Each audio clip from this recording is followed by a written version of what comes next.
pagbabago sa bansang Taiwan simula January 2024. Actually guys, hindi lang siya basta pagbabago, kundi napakaganda talagang pagbabago, lalo na sa mga kapwa natin OFW na nagtatrabaho sa bansang Taiwan. Dahil guys, magkakaroon na naman sila ng dagdag sweldo simula January 1, 2024. Mapapasana all ka na lang talaga.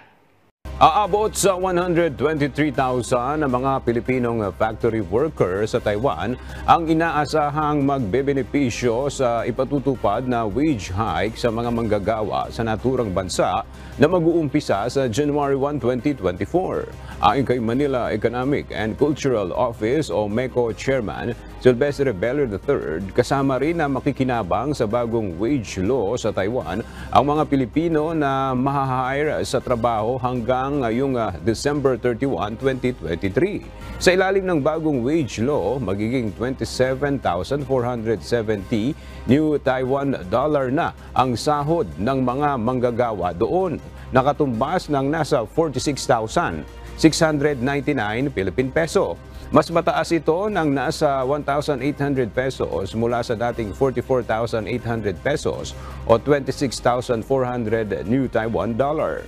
Labis naman ang pasasalamat ng MECO sa pamahalaan ng Taiwan sa benepisyong ibinigay nito sa mga manggagawa, kasama na ang 100,000 Pinoy workers na nagtatrabaho doon. Ang kagandahan sa bansang Taiwan ay regulated ng gobyerno ang pagtaas ng sweldo. Kumbaga, kapag tinaasan ng wages or ng salary ang mga manggagawa sa bansa nila, ay kasama buong bansa.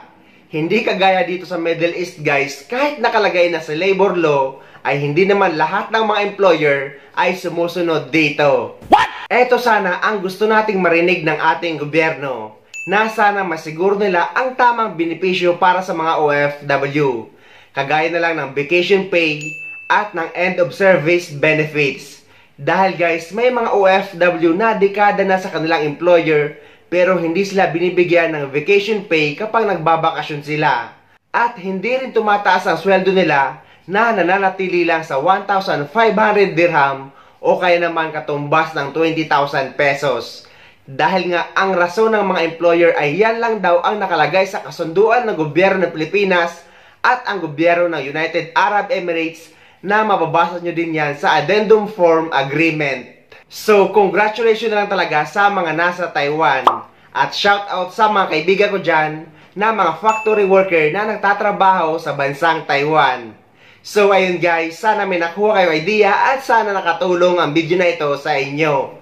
At sa mga hindi pa dyan nakasubscribe sa channel ko, please don't forget to subscribe my YouTube channel and please click the notification bell para lagi kayo updated sa mga upcoming videos na gagawin ko tungkol sa mga updates sa ating mga OFW. Mula dito sa Dubai, maraming salamat. See you next time!